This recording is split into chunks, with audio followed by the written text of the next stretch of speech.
नमस्कार दोस्तों, स्वागत है आपका ज्ञान से भरी शिक्षाप्रद कहानियों की इस दुनिया। आज हम आपको एक कहानी सुनाएंगे जिसका नाम है बेटी की नीलामी। बेटी जब 12 साल की थी तभी किसी बीमारी के चलते पिता का देहांत हो चुका था। माँ गांव के एक सरकारी स्कूल में प्रिंसिपल थी। तब से अकेली माँ ने ही बेटी को पाल पोस कर बड़ा किया, अच्छी शिक्षा दी, संस्कार दिए और सिलाई बुनाई से लेकर घर का हर काम सिखाया।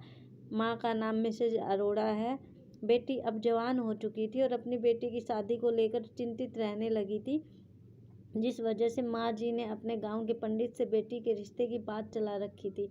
मिसेज अरोड़ा बोली कि पंडित जी, जरा मेरी बेटी के लिए भी एक अच्छा सा रिश्ता बताइए।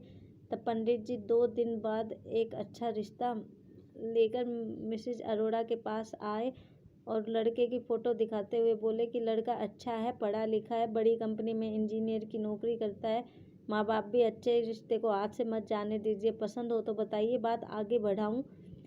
फोटो देखकर और पंडित की बातें सुनकर लड़की की माँ को रिश्ता और लड़का दोनों सही लगे।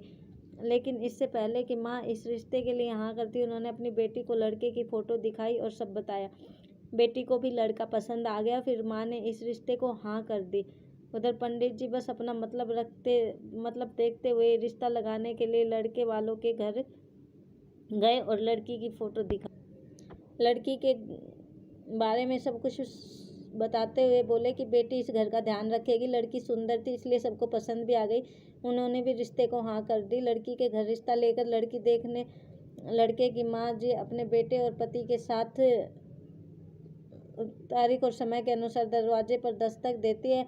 होम बेल बजते ही मिसेज पूनम मेहता दरवाज़ा खोलती है, यानी लड़की की माँ मिसेज अरोड़ा, और चेहरे पर मुस्कान लिए हाथ जोड़कर आदर सत्कार करते हुए घर के अंदर आने को कहती है। उसके बाद उन लोगों का आदर सम्मान से सोफे पर बैठाकर खातिरदारी की जाती है।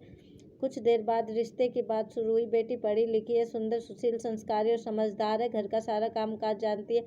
बेटी आप सबको कभी निराश नहीं करेगी, बहुत ही आज्ञाकारी है। इतना बोलते हुए लड़की की माँ ने बेटी को आवाज़ लगाई, अरे बेटी आओ, देखो तुम्हारी होने वाली सासू माँ, पति और ससुर जी आई है। बेटी नजर झुकाई माँ के सामने प्रस्तुत हो जाती है और धीमी सी आवाज़ में बोलती है, जी। बेटी अपने होने वाले सास ससुर के पैर छूकर नजर झुकाए माँ के बगल में बैठ जाती है। इधर लड़के की माँ बेटी के माँ के मुंह से बेटी की सब तारीफें सुनकर बहुत खास तवज्जो नहीं देती।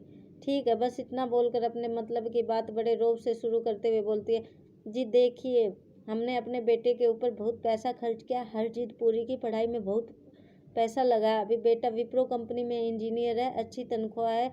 तो देखिए, हमारा यही एकलौता बेटा है और लाडला है, बस अब यही पहली और आखिरी शादी है।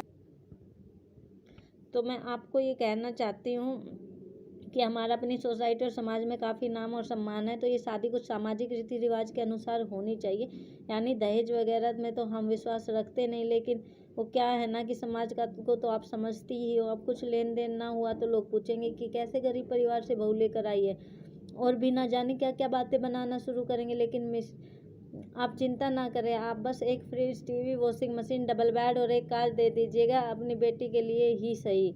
बाकी इसके अलावा आप और कुछ जो भी देना चाहें, हमें कोई दिक्कत नहीं। लड़की की माँ को सामाजिक रीति रिवाज की दुहाई देते हुए इतनी लंबी लालच से भरी बातें खत्म होने के बाद कुछ देर तक सन्नाटा पसरा रहा और लड़की की माँ उस लड़के की माँ की तरफ देखे जा रही थी और सोचे जा रही थी, कैसे लालची रिश्तेदारों से पाला पड़ा। मैं किसी कीमत पर भी अपनी फूल सी बच्ची को इन लालची लोगों के घर की बहू नहीं बनाऊंगी। इतने